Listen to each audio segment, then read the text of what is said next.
ये एक ऐसा इंटीरियर है जिसे आप गंदा होने पर आसानी से साफ कर सकते हैं। अगर बच्चे इसमें कुछ गिरा दें या आप कीचड़ भरे जूते लेकर अंदर आ जाएं, तो आपको दिल का दौरा नहीं पड़ेगा। ये सालों साल चलेगा। ये एक फार्म हाउस के लिविंग रूम जैसा है, किसी 5 स्टार होटल के लाउंज जैसा नहीं। ये बात दिलचस्प है। और इसी व्यावहारिकता को आगे बढ़ाते हुए इसमें 7 और 9 सीटों के विकल्प भी मिलते हैं। 9 सीटें का विकल्प तो आज के बाजार में लगभग गायब ही हो चुका है। हाँ, और ये स्कॉर्पियो को भारतीय परिवारों के लिए एक अनोखा विकल्प बनाता है। साइड फेसिंग सीटों वाला 9 सीटर वेरिएंट। इसका मतलब है आप अपनी क्रिकेट टीम के आधे लोगों को तो साथ ले ही जा सकते हैं।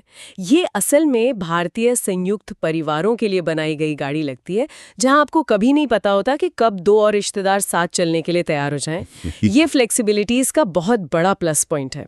फीचर्स की बात करें तो S1 में 9 इंच की टच स्क्रीन, स्टीयरिंग पर कंट्रोल्स, ऑटोमेटिक क्लाइमेट कंट्रोल, ये सब दिया गया है। मतलब ऐसा भी नहीं है कि ये बिल्कुल ही बेसिक है। बिल्कुल, महिंद्रा ने समय के साथ जरूरी फीचर्स जोड़े हैं, लेकिन यहाँ भी उनका नजरिया साफ है। वो फीचर्स जो जरूरी हैं वो दिए गए हैं, बहुत ज्यादा तामझाम नहीं है।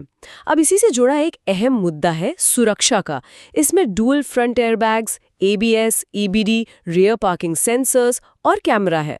ये आज के हिसाब से बुनियादी जरूरतें हैं। पर क्या ये काफ़ी हैं? हमारी एक स्रोत के मुताबिक कुछ बाजारों में व्हीकल स्टेबिलिटी कंट्रोल VSC या advance driver assist systems ADAS जैसे आधुनिक सेफ्टी फीचर स्टैंडर्ड नहीं है। ये एक बड़ी बात हो सकती है। ये बहुत ही महत्वपूर्ण बिंदु है। ड्यूअल एयरबैग्स और ABS आपको टक्कर होने की स्थिति में बचाते हैं, लेकिन VSC जैसी टेक्नोलॉजी टक्कर होने से ही रोक सकती है। स्कॉर्पियो जैसी ऊंची गाड़ी जिसका सेंटर ऑफ ग्रेविटी ज्यादा होता है, उसमें VSC का ना होना चिंता की बात है। VSC गाड़ी को फिसलने या नियंत्रण खोने से बचाता है, खासकर तेज गति पर, अचानक मुड़ने पर या गीली सड़कों पर। ये एक इलेक्ट्रॉनिक सिस्टम है जो अलग-अलग पहियों पर ब्रेक लगाकर गाड़ी को संतुलन में रखता है।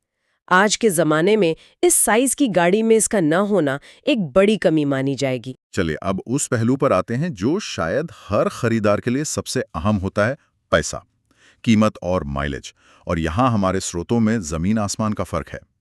एक जगह एक्स शोरूम कीमत 12,42,000 रुपए लिखी है, कहीं लॉन्च कीमत 15,15,000 रुपए और एक जगह तो ऑन रोड कीमत 21,84,000 रुपए तक पहुंच गई है।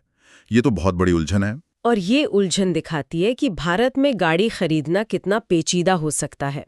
ये जो कीमतों का जाल है, इसे समझना जरूरी है। 12,42,000 रुपए शायद 2019-20 के किसी पुराने BS4 मॉडल की कीमत हो। 15,15,000 रुपए BS6 में बदलते वक्त की लॉन्च कीमत हो सकती है और 21,84,000 रुपए आज की तारीख में टॉप मॉडल की ऑन रोड कीमत हो सकती है, जिसमें एक्स शोरूम कीमत के साथ RTO, रजिस्ट्रेशन, बीमा और दूसरे टैक्स शामिल हैं। ये खरीदार को एक अहम सबक सिखाता है। विज्ञापनों में दी गई कीमत पर कभी भरोसा न करें।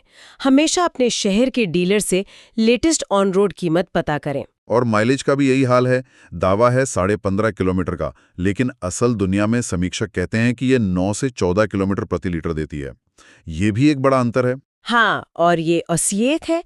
एक भारी लैडर फ्रेम वाली 2.2 लीटर डीजल इंजन की SUV से शहर के बम्पर टू बम्पर ट्रैफिक में 9-10 kmpl से ज्यादा की उम्मीद करना बेमानी है। हाईवे पर आराम से चलाने पर ये 13-14 kmpl तक जा सकती है। तो ये वो कीमत है जो आप उस दमदार इंजन और मजबूत बनावट के लिए चुकाते हैं। आपको पावर चाहिए तो ईंधन तो लगेगा। तो अगर हम इस सारी बातचीत का निचोड़ निकालें तो ये गाड़ी आखिर है किसके लिए? कौन है वो इंसान जिसे स्कॉर्पियो खरीदनी चाहिए? अगर हम सारी जानकारी को जोड़कर देखें तो एक तस्वीर बिल्कुल साफ हो जाती है। सबसे पहले इसकी खूबियों को एक साथ रखते हैं। एक दमदार डीजल इंजन जिसमें जबरदस्त टॉर्क है, एक चट्टान जैसी मजबूत बनावट जो किसी भी रास्ते को झेल ले, 7 या 9 सीटों की फ्लेक्सिबिलिटी और एक शानदार ग्राउंड क्लियरेंस, ये इसकी ताकत है। और कमियां, एक ऐसा इंटीरियर जो प्रीमियम नहीं है, आधुनिक सेफ्टी फीचर्स की संभावित कमी, शहर में चलाने में थोड़ी मुश्किल और एक माइलेज जो आपकी जेब पर भारी पड़ सकता है। बिल्कुल। तो इन दोनों पहलुओं को देखकर ये साफ है कि ये गाड़ी उन लोगों के लिए नहीं है जो एक स्मूथ, शांत और लग्जरी शहरी SUV चाहते हैं।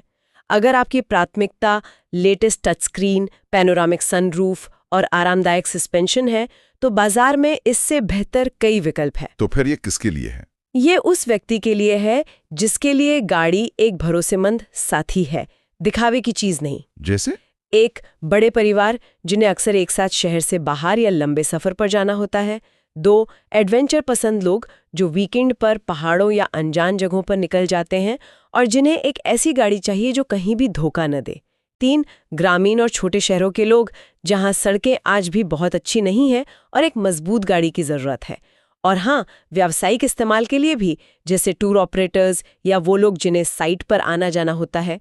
ये उन लोगों के लिए है जो व्यावहारिकता को प्राथमिकता देते हैं, जो ये समझते हैं कि हर सड़क मखमली नहीं होती। तो आज की इस विस्तृत चर्चा के बाद स्कॉर्पियो S11 की